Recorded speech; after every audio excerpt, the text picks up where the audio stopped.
My dad always used to say to me, don't set out to build a perfect wall, just start by laying each brick as perfectly as possible.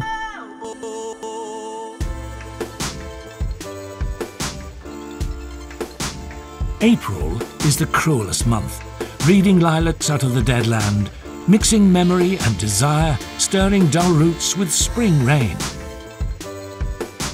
Elro has blossomed, rising powerfully out of the dead earth of the beats, providing partygoers with much joy.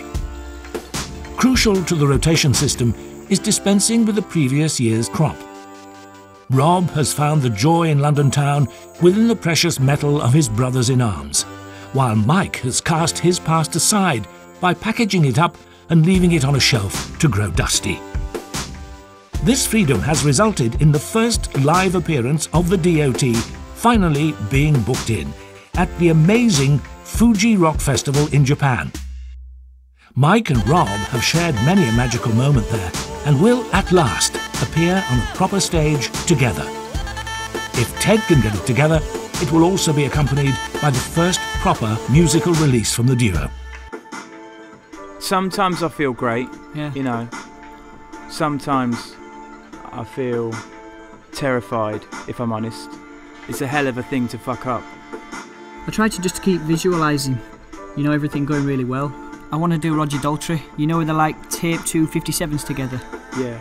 So it's louder.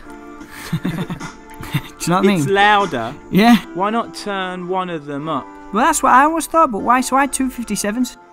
Why would they do that? Maybe it's like... You know what? You know what? He's probably got a point, because you're increasing... Hang on a minute.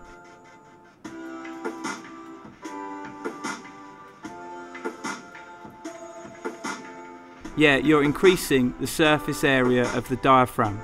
Well done, Daltrey. Didn't fuck about, didn't Daltrey? I spoke to him once. But where did you see him? He called me up. Really? Yeah, and he said, you'll be putting bricks in hospital walls, mate. With the first date scrawled on the calendar, the set is back on track, and at least one song can be performed live now. Much of the incredible progression of the live show is undoubtedly down to Mike's ability to work almost every waking hour, and this has included some long, solitary mixing sessions of the Man Like Me album. In order to extend his working day beyond physical limits, Mike has begun investigating avatar living. This is the theory that if you download all your thoughts and beliefs, you should then be able to predict your future thoughts and behaviour, and this artificial replicant of you can continue living in your death, or even if you just want to catch some sleep. Thoughts are just data. I mean, really, you know, it is just practically ones and noughts. I understand what you're saying, but I think it's bullshit. Because, I mean, experiences, they're special, because we have limited time here. If you're stupid enough to think that you wouldn't want to prolong your life if, say, your life was about to end, you could capture that data on, say, a hard disk, and it would be no different from the thoughts in your head.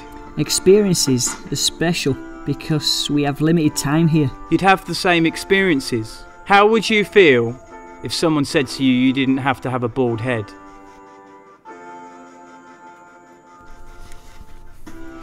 Would that be like you saying to me, I want to live forever and I want to keep my fucking teeth?